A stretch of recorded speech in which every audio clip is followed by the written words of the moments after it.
चीन को लेकर के इस वक्त की सबसे बड़ी बिग ब्रेकिंग न्यूज़ निकल कर आ रही है, बड़ी तस्वीर निकल कर आ रही है इस समय चाइना की तरफ से। जी हाँ, चाइना में जहां एक तरफ ज्वालामुखी विस्फोट के कारण ज़मीनें धंस रही थीं, ज्वालामुखी विस्फोट के कारण 200 किलोमीटर का इलाका जहां चीन का पूरी तरीके से अंदर धंस चुका था, तो वहीं उसके बाद एक बड़ा हादसा हुआ है, एक बड़ी नई आफत आ गई है चीन में, जिसके कारण चीन के राष्ट्रपति पूरी तरीके से बौखला गए हैं। जी हाँ, इस वक्त बड़ी तस्वीरें आप अपने स्क्रीन पर देख पा रहे हैं। सीधे चाइना से ये सारी तस्वीरें लाइव आ रही हैं जो आप इस समय स्क्रीन पर देख पा रहे हैं।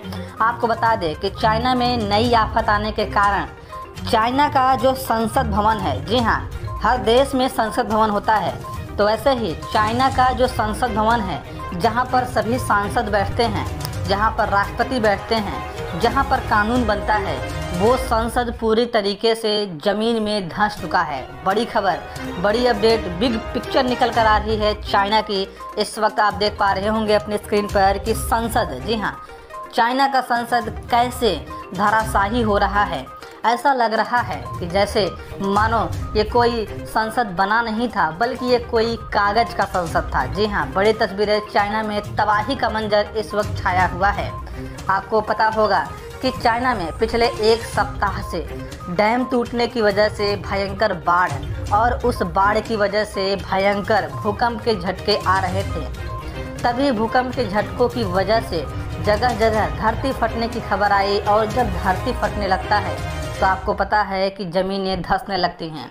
इन सभी चीज़ों के बाद जब ज़मीनें धंस रही थी तो अचानक आज ज्वालामुखी एरप्शन हुआ। जी हाँ, ज्वालामुखी विस्फोट हुआ, जिसके कारण चाइना के 200 किलोमीटर के इलाके वाली ज़मीन पूरी तरीके से धंस गई। यही नहीं, जब चाइना में ये सभी घटना हो रही थी तो अचानक संसद भवन में मौजूद 12 संसद के साथ नीचे धंस गए। बड़ी खबर, बिग पिक्चर आप देख पा रहे होंगे स्क्रीन पर इस समय कि कैसे चाइना पूरी तरीके से तबाह हो रहा है।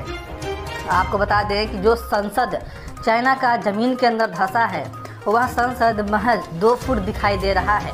बाकी का पूरा संसद ऐसे ज़मीन के अंदर धंसा है कि जैसे मानो कोई कीचड़ में बना हुआ छोटा सा घर हो।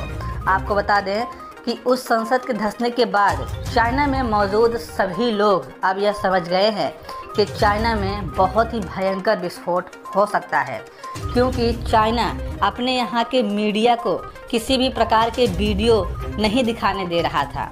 आप जो इस समय स्क्रीन पर वीडियो देख पा रहे हैं, ये सब वीडियो आप देख पा रहे हैं, लेकिन चाइना में कोई इसे नहीं देख पा रहा है, क्योंकि चाइना में जैसे ये वीडियो जाते हैं तुरंत ब्लॉक हो जाता है। चाइना की टेक्नोलॉजी इतनी हाई है कि वह इन सब वीडियो को पहचान कर तुरंत ब्लॉक कर देता है। इसलिए चाइना के लोग को पता नहीं चल पा रहा कि चाइना के दूसरे हिस्से में कितनी तबाही आई है।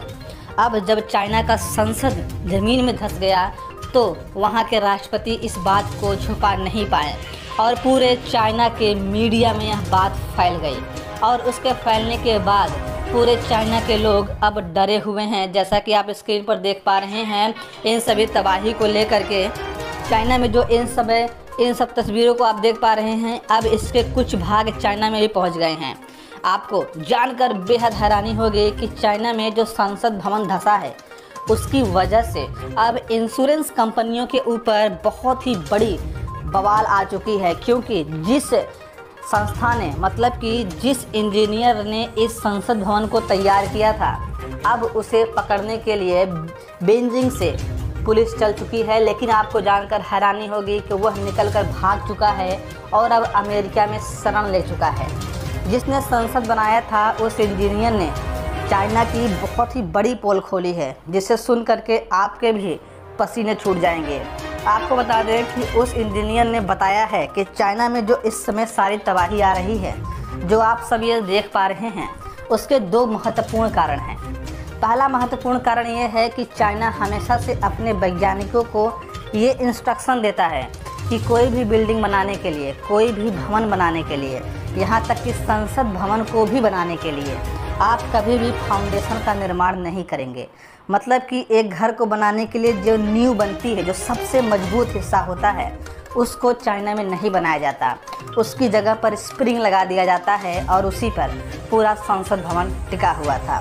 तो उस इंजीनियर ने यह पोल खोली है कि इस प्रकार के चाइना में करोड़ों निर्माणियाँ हैं और वही जो करोड़ों निर्माण है वो इस समय जैसा कि आप देख पा रहे हैं धराशाही हो रहे हैं। चारों तरफ अफरा तफरी का माहौल है। उसी इंजीनियर ने एक और पोल खोली है कि चाइना आखिर किसी भी बिल्डिंग की फाउंडेशन क्यों नहीं बनाने देता, क्योंकि चाइना ने अपने पूरे के पूरे चाइना के इलाके में जो सबसे अहम और ख़ास शहर है जैसे कि वुहान, बेजिंग, ताइजेन, जिनांग, नानजिंग, इन सभी इलाकों में उसने सुरंग बना रखा है। अब कॉमन सी बात है कि अगर सरकार ज़मीन के अंदर से सुरंग बनाना चाहेगी तो आप अगर उसके ऊपर घर बनाएंगे तो आप फाउंडेशन नहीं बना सकते, क्योंकि जब फाउंडेशन बनाएंगे तो वो गुफा के नीचे चला जाएगा और इसीलिए चाइना सरकार किसी को भी फाउंडेशन नहीं बनाने देती है। और यही कारण है कि जब चाइना में एक जगह धरती धंसी तो जहाँ जहाँ वो पूरा का पूरा अंडरग्राउंड बना था सारी जगह धरतियाँ धंसनी शुरू हो गई। और यही कारण है कि जैसा कि आप इस समय बड़ी पिक्चर बिग स्क्रीन देख पा रहे हैं कि चाइना में कैसे तबाही का मंजर छाया हुआ है। इस बात को लेकर के चाइना के लगभग 12 से 15 लाख लोग म्यांमार में शिफ्ट हो चुके हैं। जी हाँ, और वहीं चाइना के लगभग 3 लाख लोग मंगोलिया के बॉर्डर पर खड़े हैं, लेकिन मंगोलिया सरकार उन्हें अपने बॉर्डर के अंदर नहीं आने दे रही है। यही नहीं, चाइना के लगभग 10 लाख शरणार्थी भारत के असम इलाके के पास खड़े हुए हैं, लेकिन वहाँ भी भारतीय आर्मी उन्हें अंदर नहीं घुसने दे रही है। तो आपको क्या लगता है कि भारतीय आर्मी को उन 10 लाख लोगों को अंदर घुसने देना चाहिए या नहीं? आप हमें अपनी राय कमेंट बॉक्स में ज़रूर बताना। साथ ही साथ आप ये बताइए कि जो चाइना ये सब अंडरग्राउंड कार्य किया है, जो प्रकृति के साथ अनोखा खिलवाड़ किया है, उसका खामियाजा जो चाइना भुगत रहा है वह सही है या नहीं, यह भी हमें कमेंट बॉक्स में बताना। आपको बता दूं कि चाइना इस वक्त ऐसे बहुत सारे वैज्ञानिक शोध कर रहा है जिसका अगर कोई भी गलती की वजह से वह खराब होता है तो चाइना ही नहीं बल्कि विश्व के कई देश उससे प्रभावित हो जाएंगे। हालांकि चाइना ऐसे बहुत सारे खोज जारी रखा है जिसके बारे में पोल मिल रही है और भी बहुत सारे उसके एक्सपेरिमेंट के पोल खुलने वाले हैं। तो जैसे उसके पोल खुलेंगे आपको सबसे पहले इस चैनल पर अपडेट मिल जाएगा। तो अगर अभी तक आपने हमारे चैनल को सब्सक्राइब नहीं किया है तो नीचे लाल कलर का बटन दबाकर सब्सक्राइब कर लें और बगल का बेल आइकन का घंटा भी दबा लें। साथ ही साथ अगर आप एक सच्चे भारतीय हैं तो इस वीडियो को पूरे भारत में शेयर करें ताकि हर एक नागरिक जान पाए कि चाइना के वैज्ञानिक और इंजीनियर